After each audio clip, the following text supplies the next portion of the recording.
think of it in her case, you have $100, and now all of a sudden she gets hit with an infusion of $2 billion just before I take office.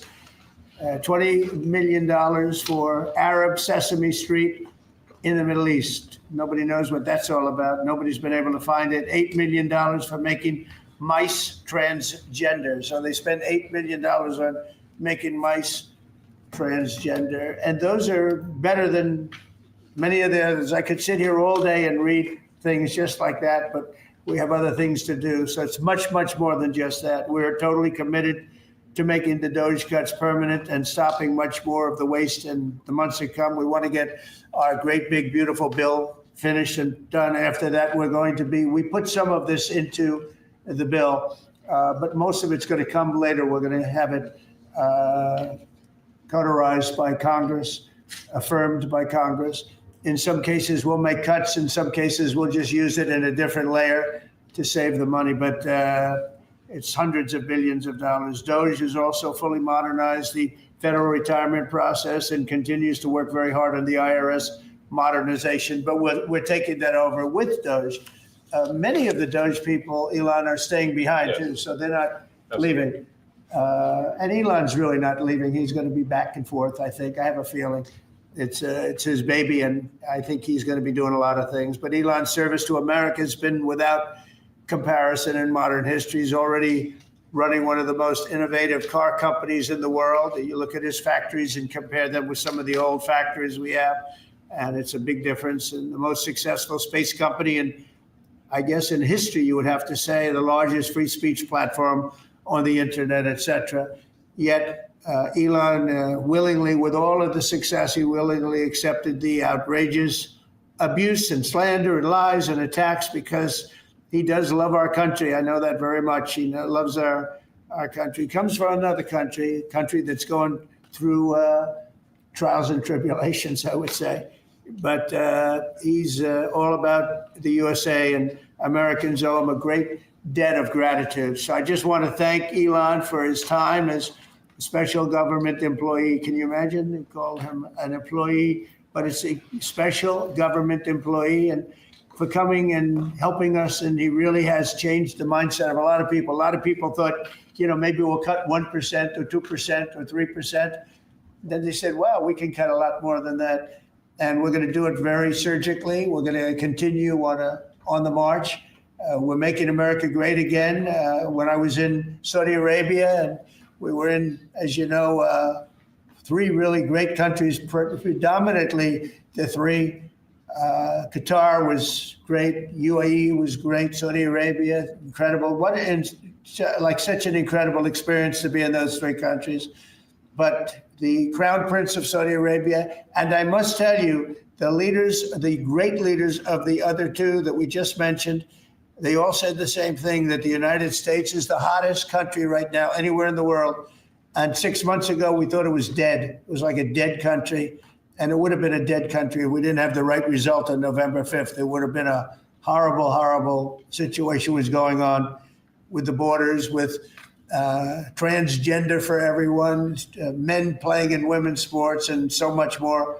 But they were saying the hottest country anywhere in the world. And then I played that little clip because that was one person who's respected, or two people, because Joe was in that one too. Joe's a good man. But that was one group of people saying something about the success of what we've done over the last 4 months. They cannot believe it. In the one case, they said they've never seen anything like it as long as they've been doing what they've been doing. They've been doing it for a long time. So I want to thank Elon for helping. And again, the United States right now is the hottest country anywhere in the world. There's no country as hot. And we're doing really well.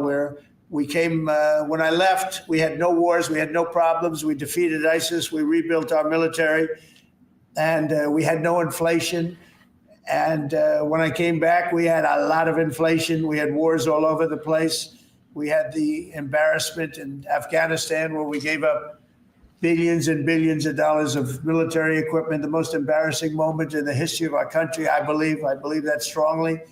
We have Russia with Ukraine. We had the attack on Israel in October, the horrible attack, October 7th. horrible, horrible attack. Nobody's ever seen anything like it. And now we have something where we're really healing a lot of that.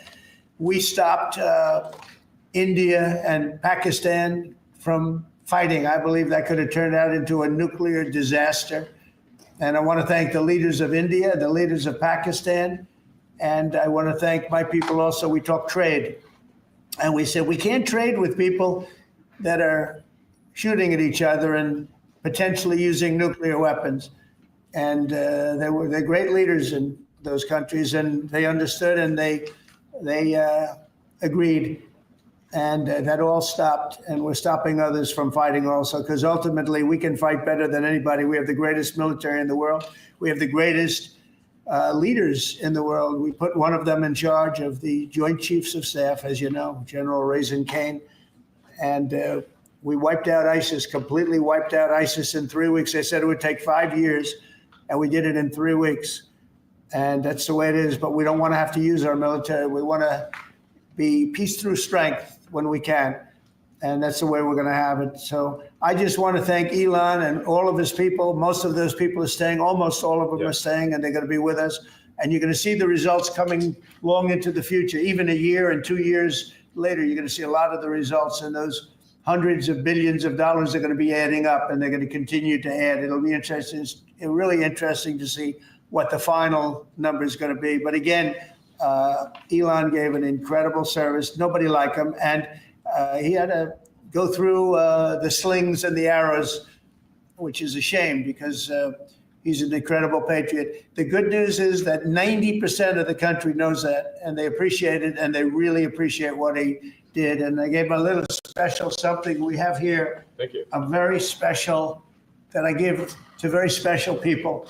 I have given it to some, but it goes to very special people, and I thought I'd give it to Elon as a presentation from our country. Thank you. Thank you, Elon. Thank you. Take care of yourself. Thank you. You see the lot. The luck in this is amazing. A large lot. Well, let me say perhaps a few words that this is not the end of DOGE, but really the beginning. My time as a special government employee necessarily had to end. It was a limited time thing. It's 134 days, I believe, which ends in a few days. So that, it comes with a time limit. But the DOGE team will only grow stronger over time. The DOGE influence will only grow stronger. I liken it to sort of Buddhism. It's like a way of life. So it is permeating throughout the government. And I'm confident that over time we'll see $1 trillion of savings and a reduction in $1 trillion of waste and fraud reduction. The calculations of the DOGE team thus far, in terms of an FY25 to FY26 delta, are over 160 billion, and that's climbing. We expect that number will probably go over 200 billion soon. So I think the DOGE team is doing an incredible job. They're going to continue doing an incredible job, and I'll continue to be visiting here and be a friend and advisor to the president. And I look forward to times being back in this amazing room. By the way, isn't this incredible? Look at this incredible. It's stunning. I think the way that the Oval Office, how the president has just completely redone the Oval Office. It's beautiful. I love the gold on the ceiling. Thank you. It's pretty nice. Yeah.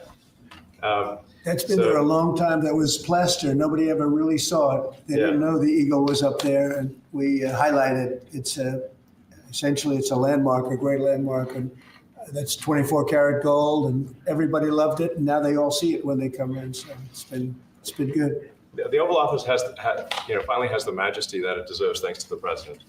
So I look forward to continuing to be a friend and advisor to the president, continuing to support the DOGE team. And we are relentlessly pursuing $8 trillion in waste and fraud reductions, which will benefit the American taxpayer. That's it, really. Thank you, Mr. President. Thank you. All right. Great job. Thank you, President Trump. The president mentioned that you had to deal with all the slings and arrows during your time at DOGE. There's this. Well, some of the people, some of the media organizations in this room are the slingers. Well, so there is a New York Times report today that accuses you of blurring the line between. Is the New York Times, is that the same publication that got a Pulitzer Prize for false reporting on the Russiagate? Is it the same organization? I got to check my Pulitzer. I think counter. it is. It is. I think the judge just ruled against the New York Times for their lies about the Russiagate hoax, and that they might have to give back that Pulitzer Prize. That New York Times. Let's move on. Okay, then Next President question. Trump. I got one for President Trump. So President Trump, Biden aides who used to work here are in talks with Republicans in Congress to go and testify about what they did or didn't do to possibly conceal President Biden's decline. Do you think that Dr. Jill Biden should also have to come in and testify about what she did or didn't do? Well, I hate the concept of it. It's the wife of a man who was going through a lot of problems, and everybody that dealt with him understood that. And I guess it came out during the debate loud and clear. That was the biggest signal of all. They have to do what's right. The country was, there was a lot of dishonesty in the election, as you know, 2020. That's been now caught. People understand it was a rigged election. And when you go further out, when you see the auto pen, I mean, I think the auto pen is going to become one of the great scandals of all time, because you have somebody operating it or a number of people operating. Because I knew Joe Biden. Joe Biden wasn't in favor of opening up borders, letting 21 million people into this from prisons and mental institutions and gang members. He wasn't into that at all.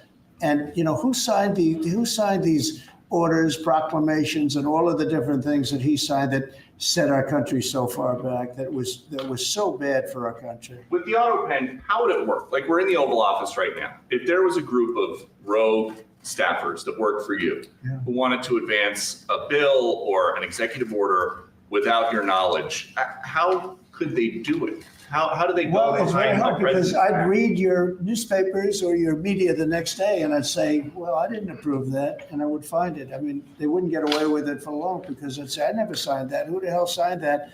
Auto pens, to me, are used to sign letters to people, because we get, I think they said 20,000 letters a week.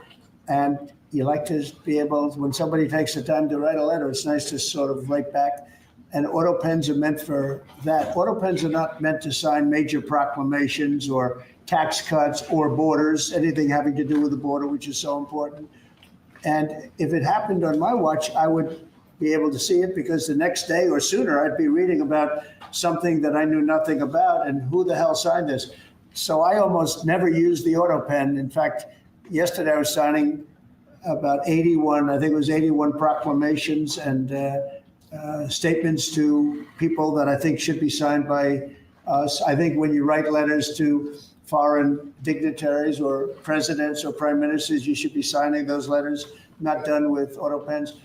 I understand he signed almost everything with an auto pen. It's a very dangerous thing. It really means you're not president. Whoever operated the auto pen, and we think we know who that is, and it was actually more than one person, but that's not what the presidency is all about. I hardly used to hear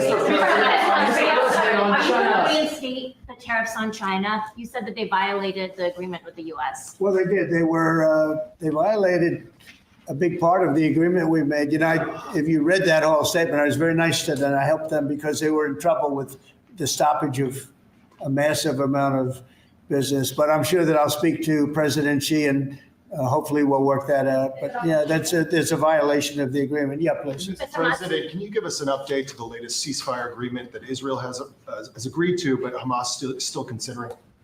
Well, they're very close to an agreement on Gaza, and we'll let you know about it during the day or maybe tomorrow. And we have a chance of that. And I think we have a chance of making a deal with Iran also. They don't want to be blown up. They would rather make a deal.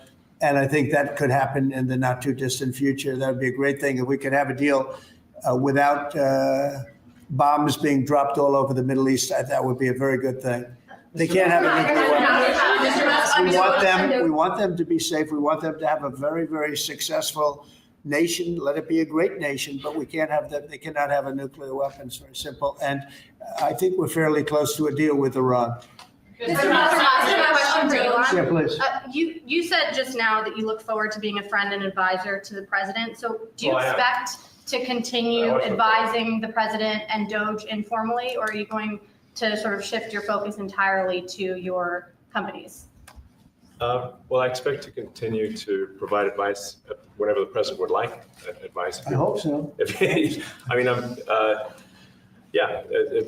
expect to remain a friend and an advisor, and certainly if there's anything the president wants me to do, I'm at the president's service. Mr. Musk, On DOGE, you said that there was $1 trillion promise for cuts from DOGE. Yes, I think we do expect over time to achieve the $1 trillion. But what have you found in your time here was the biggest roadblock to getting those cuts? Was it the cabinet, or was it Congress, or something else? What was the biggest roadblock from your work? It's mostly just a lot of hard work. It's really not any one person or Congress. It's going through really millions of line items and saying, does each one of them make sense or does it not make sense? Obviously, at times when you cut expenses, those who are receiving the money, whether they're receiving that money legitimately or not, they do complain. And you're not going to hear someone confessing that they received money inappropriately. Never. They're going to always say that they received money appropriately for an important cause. Naturally, that's what you'd expect. So we just have to. It's just a lot of work going through the vast expenses of the federal government and just really asking questions. What's this money for? Are you sure it's actually being used well? Many times we can't even find anyone who defends it. So for a lot of the expenses, there is actually no defender at all. And then we have to just work through the process of stopping the spending, where there's often literally no defender. Nobody even knows why the money's being spent. It's truly absurd. I mean, we find situations where there are millions of software licenses with 0 people using them. 0. Exactly. This is the quizzical expression. You're like, surely, if there's millions of software licenses, someone should be using them. No, and then we've got to go through the process of saying, okay, look, if no one's using the software, we can terminate this software license agreement. That's everywhere in the government, by the way. Mr. Musk, what do you think would be easier, colonizing Mars or making the government efficient? It's a tough call, but I think colonizing Mars and making life multiplanetary is harder. And as I said, we do expect to achieve over time the $1 trillion of savings. We can't do it in like a few months, but if you say by the official end of DOGE, which the president may choose to extend, is the middle of next year. Say by the middle of next year, with the support of the president and Congress, could we achieve $1 trillion of savings? I think so. We're on track to do so. Do you think that Congress is going to? Thank you, Mr. President. You had mentioned earlier in the week that DOGE had become a whipping boy. And as the president mentioned, you went through a lot to go through this process. Yes. Was it worth it for you, and what would you change? Yes, so what we found was happening was that if there were any cuts anywhere, then people would assume that was done by DOGE. And so we became like essentially the DOGE boogeyman, where if any cut anywhere would be ascribed to DOGE. A friend of mine's daughter who's at law school at Georgetown thought that DOGE had cut the Senate, internships the legal internships for the Senate, and we have nothing to do with that. So if they have been cut, it's not to do with us, just as an example. So, it just became a bit ridiculous where any cut anywhere was somehow DOGE, including things that made no sense, and we would agree made no sense. There are many things that occur in the government because it's the banal evil of bureaucracy. It's sort of the frankly largely uncaring nature of bureaucracy. It's as the great Milton Friedman said, money is spent most poorly when it is someone else's money being spent on people you don't know, and that's how federal spending is. And then you can't really even blame the individuals because the way the government works is complaint minimization. So when you do when someone within the government tries to stop that money being spent, there's usually someone that complains. And then their manager will say it's not worth the trouble. just pay it anyway.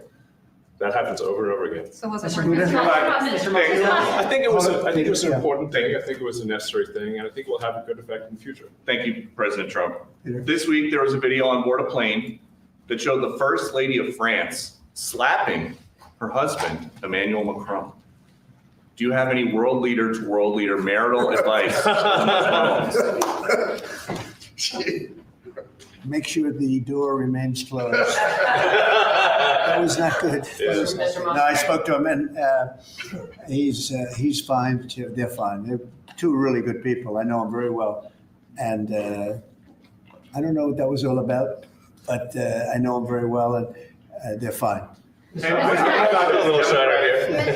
think about this Democratic Party plan to avoid being swept in every battleground state again by spending $20 million to study how to speak to American men?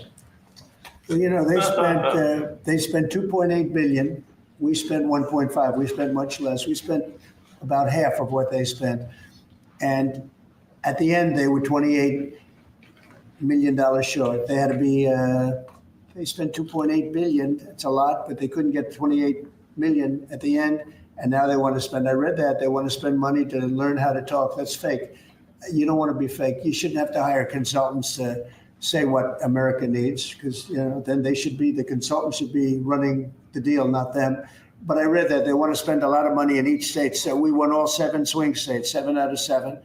We won a lot more than that. We won the popular vote. We won everything. And they want to spend money to find out what they did wrong. And I mean, I could tell you what they did wrong. I could tell you every one of their programs when they say men playing in women's sports. I would say that's not a winner. When they say transgender for everybody, I think that's not a winner. When they say open borders so the entire world population of criminals can pour into our country, I don't think that's a winner. I mean, I just gave them that for free. But I don't know if they'll change their ways. I see them all the time. I see people that I know in Congress, Democrats, they're trying to justify some of the things I just said. You can't justify them. They're, you know, I always hear they're 80-20 issues. I say they're not 80-20, they're 97-3. They might be 99-1. They're not 80-20. They wish they were 80-20. And they're wasting a lot of money if they're going to continue with that nonsense. And this one's a little bit more of a page 6 question, but back when you hosted The Apprentice, you mentioned once in 2012 that Diddy was a good friend of yours back then. He has since found himself in some very serious legal trouble. Yeah, that's true. Would you ever consider pardoning him? Well, nobody's asked. You had to be the one to ask, Peter, but nobody's asked. But I know people are thinking about it. I know they're thinking about it. I think some people have been very close to asking. First of all, I'd look at what's happening. And I haven't been watching it too closely, although it's certainly getting a lot of coverage. I haven't seen him. I haven't spoken to him in years.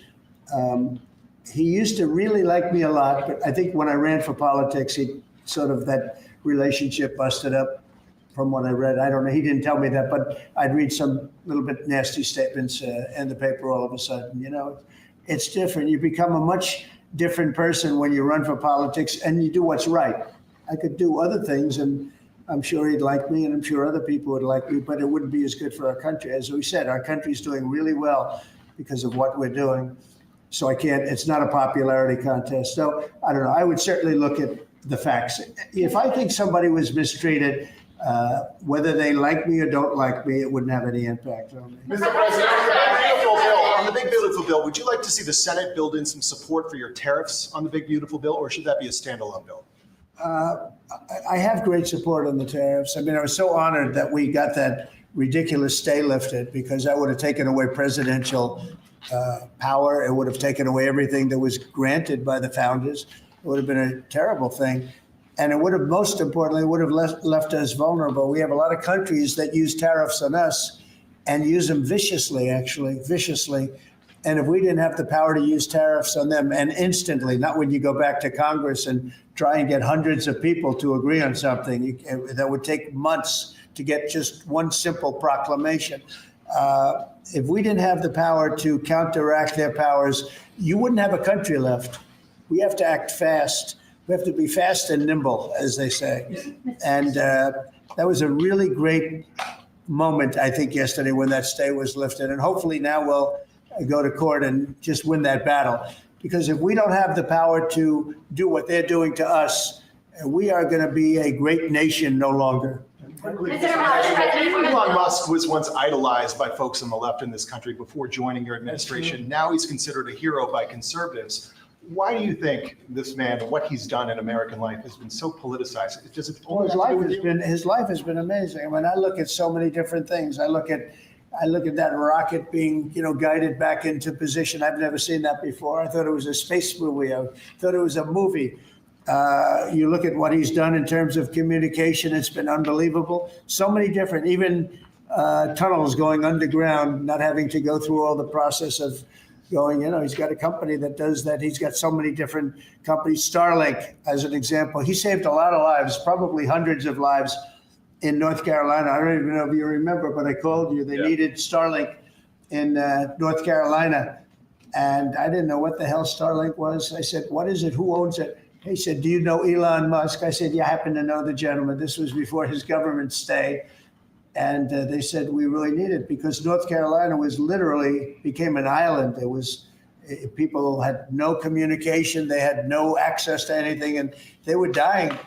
And I called up Elon and you can't get it because it's so successful. It's very hard to get. And he had so much of it brought over there and they told me it was unbelievable. It saved a lot of lives. So, he's just done a lot of things. I don't think he gets credit for what he's done, but he's a very good person too. You know what? If he wasn't a good person, but he did the same things, I'd probably maybe speak differently. He happens to be a really good person who loves the country. One big, beautiful bill. You had indicated this week that there were some things you didn't like about what had passed in the House. What changes do you want to see the Senate make? And you had also indicated there were things you didn't like about the bill. What would you be suggesting he push senators to change in their version? Well, I'll tell you, I'll go first. It's an unbelievable bill. It cuts your deficits. It cuts, it's a huge cutting. But there's the things I'd like to see maybe cut a little bit more. I'd like to see a bigger cut in taxes. It's going to be the largest tax decrease or cut in the history of our country. I'd like to see it get down to an even lower number. I was shooting for a slightly lower number. I would have liked to have done that. But with all of that being said, when you look at the tax cut and the fact that the original tax cut, which made us so successful, we had the most successful 4 years in the history of our country, the economy, and this is going to be even better. And you see that by the reports that came out just yesterday or tonight. I guess they were released this morning at 8 o'clock. You see the kind of numbers where somebody that's a pro is like, whoa, I haven't seen numbers like this since I've been doing this. These are human emotions of professionals that have never seen numbers like, and we've just started. The bill is a great bill. It's going to be jiggered around a little bit. It's going to be negotiated with the Senate, with the House. But the end result is it extends the Trump tax cuts. If it doesn't get approved, you'll have a 68% tax increase. You're going to go up 68%. That's a number that nobody's ever heard of before. You'll have a massive tax increase. If it does get approved, you'll have a large tax cut, the largest we've ever had. When you add the past tax cuts that we got you, the Trump tax, they call them the Trump tax cuts. It's an amazing bill. It does amazing things. With all of that, it's going to be adjusted a little bit over the next coming weeks, and I think it's going to be passed. The Republicans want to pass it. With all of the great things it does, including an extension of debt, it's the extension. We have to extend the debt. If we don't extend debt, we're in default. Now, the Democrats might like our country to be in default, but in 250 years, we've never been in default. That was handed to them by a very well-meaning man that gave it to them because he thought it was the right thing to do. It could have been their problem before the election, but this man thought it was the right thing to do, and he was well-meaning. I don't hold anything against him for that, but that was put on our plate when it should have been on the Democrats. September 28th, a famous date. It should have been taken care of by the Democrats, but this person, a man of power, gave it to us so that in June that comes due. Well, we have to take care of that because if we don't take care of it, we have a country in default, and we don't ever want to have a country in default. I'll tell you, a certain senator, Elizabeth Warren, said that she would never, ever allow a default on our debt. She would never let it happen. And she would like to get rid of the debt ceiling, what's called the debt ceiling. I call it the debt extension because we really need an extension, that she'd like to see that gotten rid of. And there are many people that agree. Many Democrats agree with that. But we gave that through, and I don't want to say an error. He did it well-meaning. They gave that to us. It was a Democrat problem just before the election. Would have had a huge impact on the election. And to our benefit, we won anyway, but to our benefit. But felt that really for the good of the country, we should extend that. But Elizabeth Warren and various other people would like to see that. Her whole career, she wanted to see it terminated, gotten rid of, not being voted on every 5 years or 10 years. And the reason was because it's so catastrophic for our country. And I always agreed with her. That was one thing I agreed with her on. Now, I haven't spoken to her, but I would say that if you asked her that question now, she'd say, no, it's their problem. But it's a very unfortunate situation. It's a very unfair situation. And she happened to be right on that. It should be gotten rid of, or it should simply be extended. But that's one of the things that gets taken care of in this bill. That automatically gets extended for a 4-year period, and it should be. But I agree with Elizabeth Warren on that. I think you should get rid of it. It's too catastrophic. Yeah, please, go ahead. What message do you like to send to international students? Are they still welcomed to study in the United States? And one question for Mr. Musk. The students, well, we want to have great students here. We just don't want students that are causing trouble. We want to have students. I want to have foreign students. I think Harvard, it's close to 31%. That's a lot. Our country has given $5 billion plus to Harvard over a short period of time. Nobody knew that. We found that out. I wouldn't say that was a DOGE thing, but we found that out over a period of time. That was sort of a Trump thing. We ended up in litigation for other reasons because they're very anti-Semitic. And in finding out and in going through the books, we found out that the country gave them $5 billion plus, much more than that, actually. And we're having it out with them, and let's see what happens. I think we have a very good, it's a very sad case. It's a case we win. We can't lose that case because we have the right to make grants. We're not going to make any grants like that. But I don't think Harvard's been acting very nicely. I think Columbia wants to get to the bottom of the problem. They've acted very well. And there are other institutions, too, that are acting, but Harvard's trying to be a big shot. And all that happens is every 3 days we find another $100 million that was given. 2 days ago, we found $200 million more. The money's given to them like gravy. I'd like to see the money go to trade schools where people learn how to fix motors and engines, where people learn how to build rocket ships, because, somebody has to build those rocket ships. Yeah. And I'd like to see trade schools set up because you could take $5 billion plus hundreds of billions more, which is what's spent. Absolutely. And you could have the greatest trade school system anywhere in the world. And that's what we need to build his rockets and robots and things that he's doing, and to build lots of other things. And, I went to school with people. In some cases, they weren't good students, but they could fix the engine of a car better than anybody I've ever seen. They could take it apart blindfolded. They had an ability at that. And they did very well. They made a lot of money. It's a very skilled job. It's great. But I'd like to see a lot of money going into trade schools. I've always felt that. And we probably found our pot of gold, and that's what's been wasted at places like Harvard. And the money's been wasted. Yeah, please. Yeah, well, I wanted to ask quickly, Mr. Musk, what is your eye okay? What happened to your eye? I noticed there's a bruise there. Well, it wasn't. I wasn't anywhere near France. So, What does that mean? No, I didn't notice his eye. First lady of France. Getting slapped. I didn't notice. I was just horsing around with the Lex, and I said, "Go ahead, punch me in the face," and he did. It turns out even a 5-year-old punching you in the face actually does. That was X that did? Yeah. X could do it. If you knew X, I you saw could his do mom it. right now. But I didn't really feel much at the time, and then I guess it bruises up. But I was just horsing around with the kids. I didn't basically. notice it, actually. President Trump, I got one. I know that you try to stay pretty neutral because not your war, but And by the way, Not my war. I just want to solve the problem for people. This was not a war that was going to happen if I were president. Right, and so not your war, but as you try to fix it, and as you survey this hellscape of the Ukrainian front lines, It's horrible. and you and your team deal with a very stubborn Vladimir Putin. Yeah.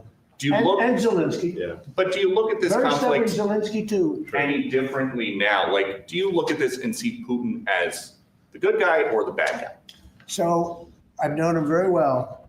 And I went through a lot of things with him because Russia was, the Russia hoax turned out to be a total hoax. New York Times, they got a Pulitzer Yeah. Prize. They have to give back the Pulitzer Prize. That's my lawsuit. And they're doing very poorly in that lawsuit. But, they wrote stories about how it was true and it was false. And, a lot of Washington Post also. I have gotten to see things that I was very surprised at.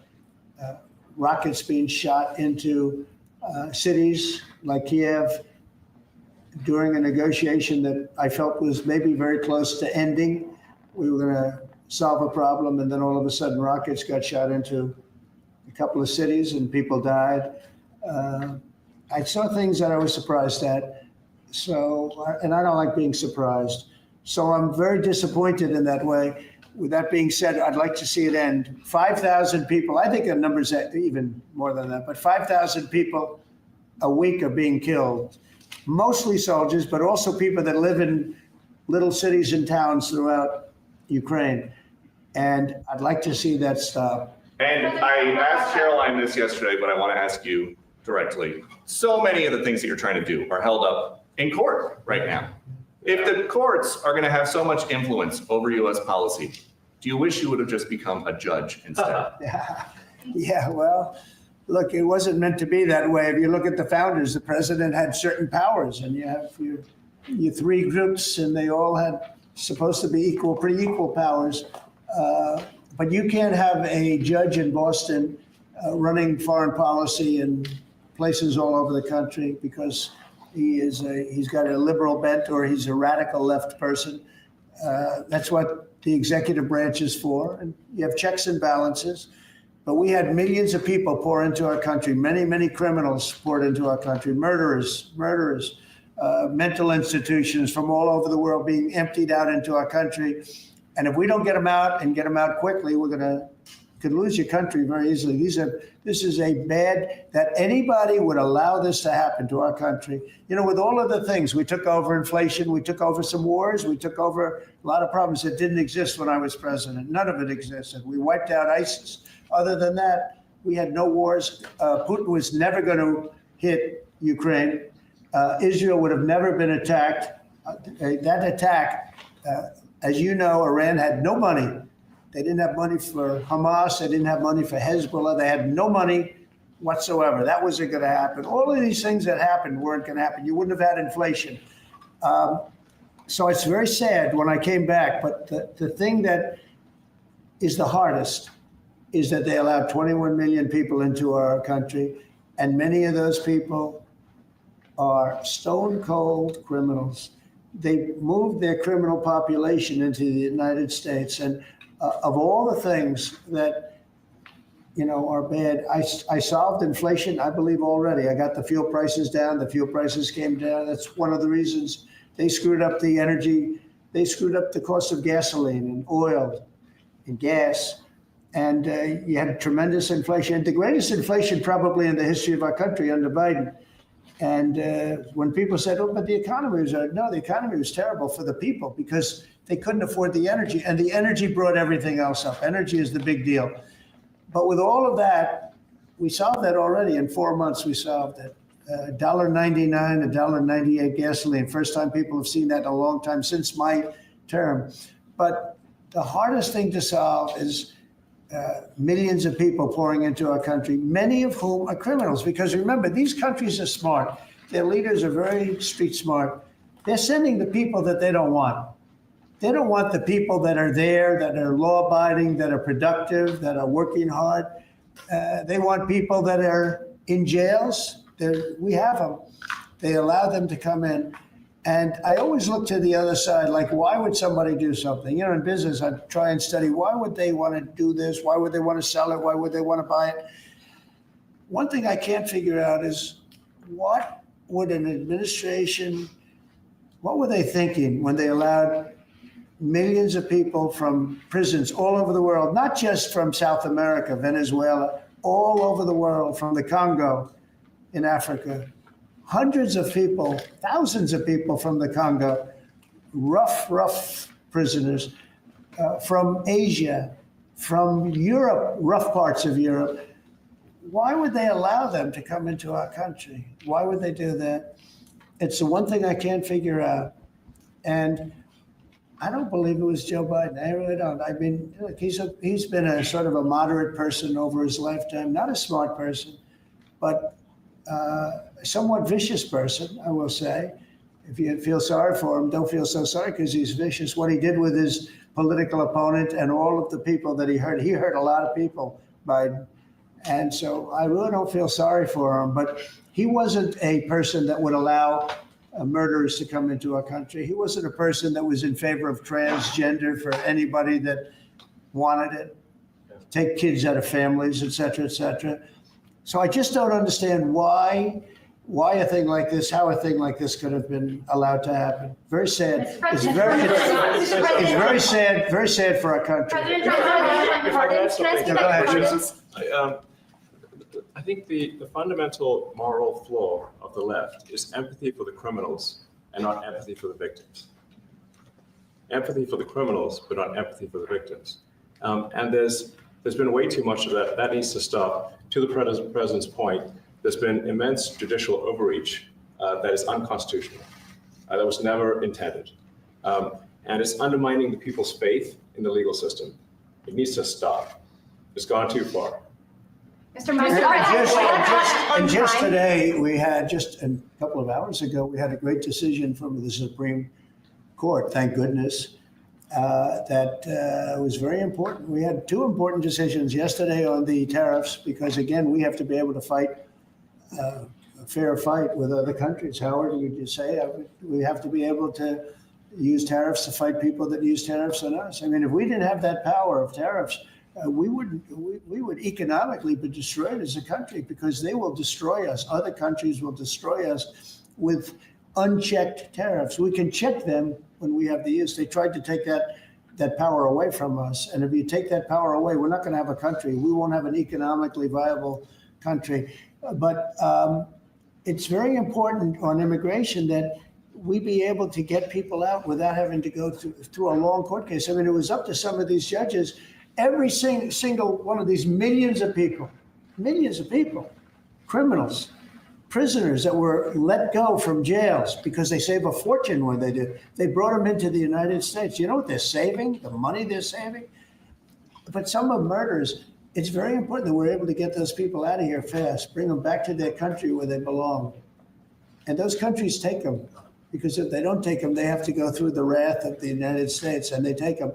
But we have judges that don't want that to happen. And it's a terrible thing. That's going through the court system right now, that whole situation. But when ICE and with Border Patrol, they've done an incredible job. When they do this incredible job and they capture 100 killers and drug dealers, and we can't keep them for years here as we go through trials. We have to get them out rapidly, and we know who they are. And we're very careful about who they are, but we have to get them out rapidly, or again, we're not going to have a country. Okay? Maybe one or two more. Are you concerned that tariff may also affect companies like Tesla, which has parts manufactured abroad?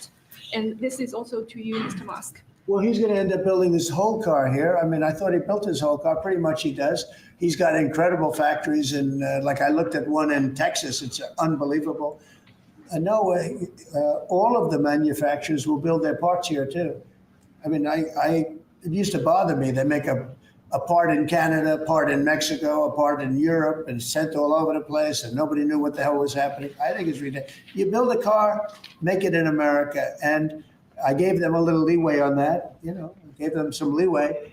But over the next year, they've got to have the whole thing built in America. That's what we want. We want America to buy American-built cars. Thank you very much, everybody. Thanks, guys. How's your meeting, Mr. Roll? Good meeting. Thank you, guys. It was a good meeting. Are you considering? Thanks, guys. Keep going.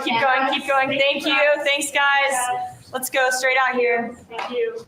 Thanks, guys. We can come back for the reports. Ray, you want me to take the,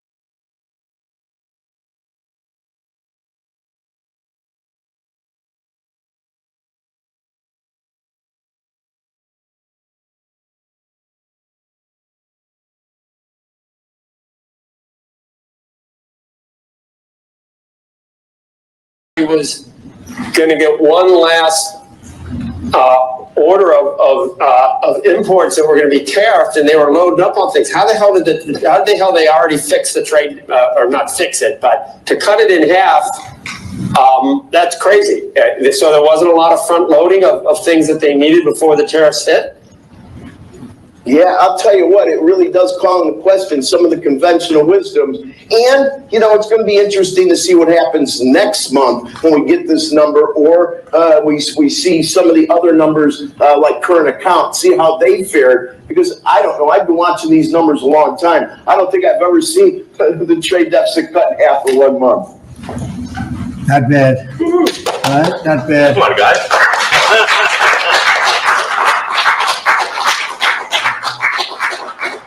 I see Howard and Scott are here, so it's great. You guys want to stand over here? You might as well. You're the ones that help produce those numbers, and it'll only get better. The tariffs are so important, and that's why we were so happy with the decision yesterday where the tariffs continued, because without the tariffs, our nation would be imperiled. We would really be imperiled. I think I can say that with great surety, Scott and Howard. And so we were very happy to get that decision, that big decision yesterday. And today it's about a man named Elon, and he's one of the greatest business leaders and innovators the world has ever produced. He stepped forward to put his very great talents into the service of our nation, and we appreciate it.